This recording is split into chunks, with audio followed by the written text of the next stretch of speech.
hockey skaters and goalies around the world, and welcome to another edition of The Ride to the Rink. Today we have the Goalie Doctors on, Matt Tendler and Mitch Harris, to discuss with us for a few minutes about the importance of supporting your goalie when they're having a good game or when they're having a bad game. Take it away, guys. Speaking directly to youth hockey players, what is the best way to respond to a goaltender who's having a great game or a goalie who's having a bad game? You should kind of treat them the same way, right? Just like anything else. You know, if they're doing well, give them a tap on the pads, give them some encouragement.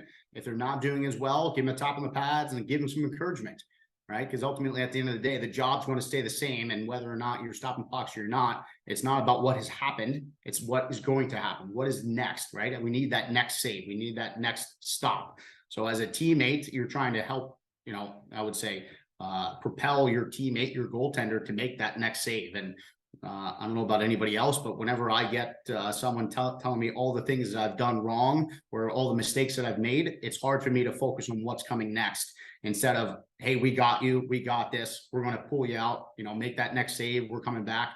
You know, anything that is positive, anything that can be deemed as encouragement, I think is the perfect way to do it. Yeah, I think Matt hit the nail on the head. Especially when the goalie's having a tough day, it's go over, give him a pat on the pads and basically say, we got the next one. Don't worry about it. We'll get that one back for you. It's not a big deal. Keep it simple though. It's not like, oh, you should have done this, you should have done that. Like I said, keep it really, really simple. When a goalie's playing well, I'm actually a little bit on the opposite side.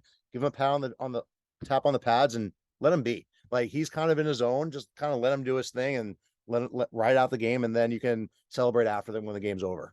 We talked about what the teammates can do for the goalie, but it's also important for what the goalie can do for himself, right? And Mitch, you know, I used to tell myself, you know, stick down, gloves up, play, you know, have fun.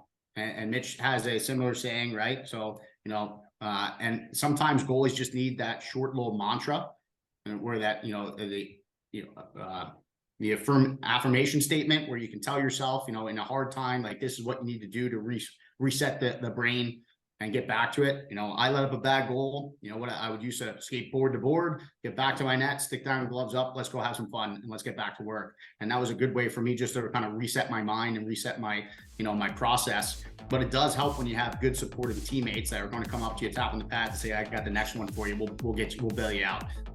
That's always helpful too. All right, that's going to do it for this edition of The Ride to the Rink. Make sure you listen to our full show, Our Kids Play Hockey or Our Kids Play Goalie. You can listen to those wherever podcasts can be heard. But we want to thank you so much for listening to this Ride to the Rink. Go out there, have a great day, and skate on.